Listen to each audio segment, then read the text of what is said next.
Hi there. Let's get right into the 4 reasons that may be keeping your vacation home from selling. If you're fortunate, maybe you're just suffering from one or two. Uh, However, if you're suffering or struggling with 3 or even 4 of these 4, uh, that's what the point of this video is. Let's help you guys out. Let's help you get top dollar for that vacation condo or home in 2025. So, the first thing is just an overall poor approach to marketing. So, in other words, I've seen condos here in the area along the Emerald Coast. It might be $750,000 or more, and it feature, iPhone or Android level photos. So, the thing where it's blurry, it's off centered. You go to the hall bathroom photo, and you can see the realtor in the background. His or her reflection. Come on now, it's not 1996. It's about to be 2025. Let's get with the program. Let's invest some money on the marketing. Let's have high quality photos and video that really puts your home or your condo in the best light. So, just a poor approach to marketing, and then what I call East Texas background here, even though I live in Destin, Florida.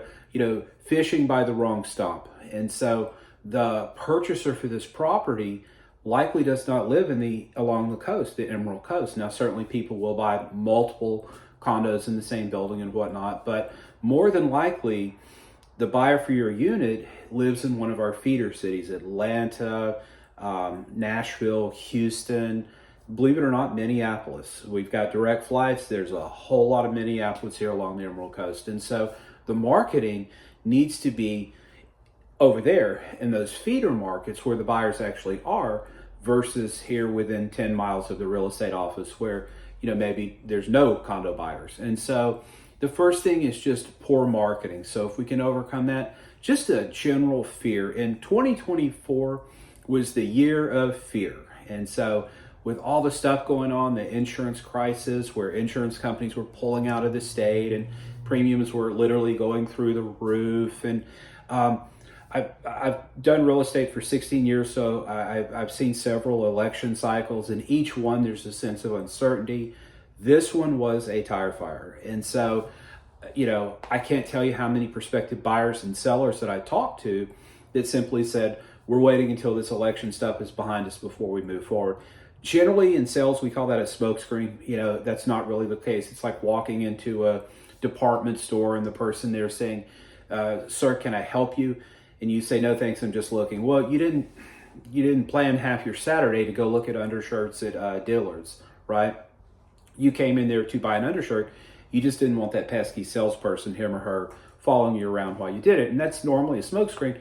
In this case, we have noticed a big jump in activity since election night. So just a general sense of fear can keep an otherwise well-positioned condo or investment home on the sidelines, because again, a lot of the people that buy these units, they own other real estate and they're worried about trends nationwide. And so that just kind of had to, happen and before they felt comfortable moving on. So we've got poor marketing, just an overall general fear.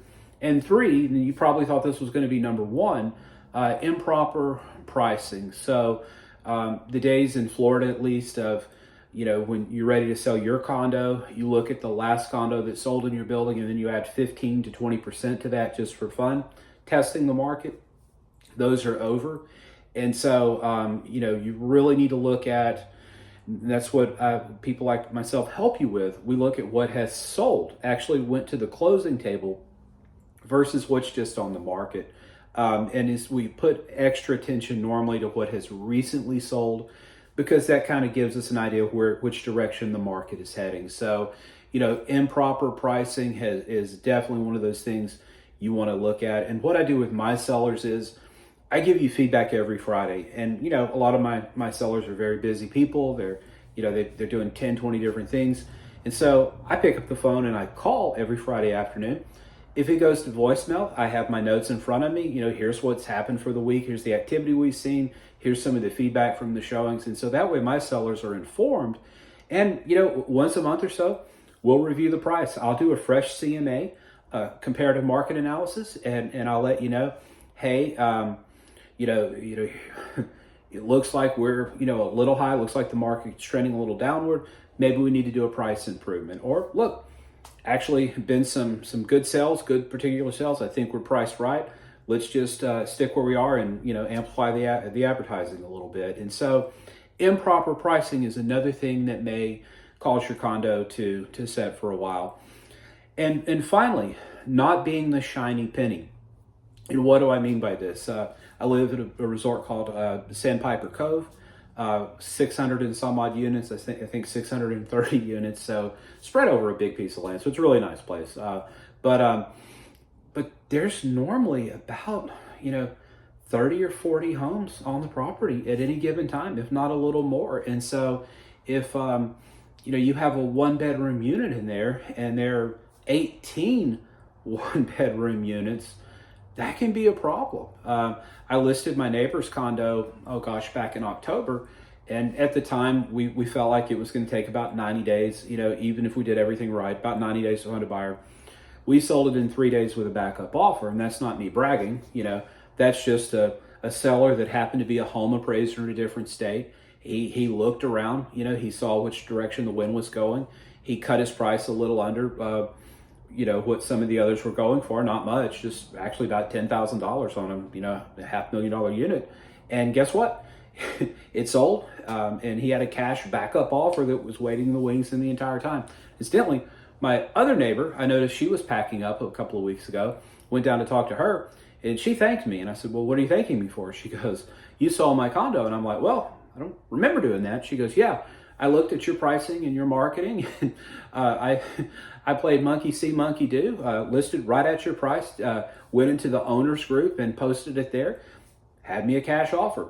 That cash offer I'd mentioned earlier actually ended up going to her. So kudos to her, for being with it enough to making sure her home as well was the shiny penny. So in these big resorts that have hundreds of units, if there's 20 for sale at any given time, it's just the shiny penny analogy just means if you were to drop 100 pennies in front of you on the ground, your attention is going to go to the shiny ones. It's not necessarily the ones closest to you or the ones that dropped in order. So people will say this, I listed my home before she did, therefore mine's going to go next. This isn't playground rules here. This is Life 101. People go for the shiny pennies. So, marketing, just a general fear, improper pricing, and then not being the shiny penny. If we can control for these things, we have a great shot at getting you a very fair price in 2025. If you're anywhere along the Emerald Coast, my name is Doug Rogers with Remax Coastal Properties here in beautiful Destin, Florida. Actually, when I go out for lunch here in a minute, I'll actually be able to see the harbor, so that's kind of cool. And so, if I can help you with anything, please reach out. If you have a mountain home, or something like that, and you're not in our area, I am in a network with other professionals, and so in most markets, I've got a name and a number for you there as well, so we can get you some help and get your property sold in 2025. If you found value from this content, please hit like and subscribe there so you'll know when we post something else, and I hope you make it a great day.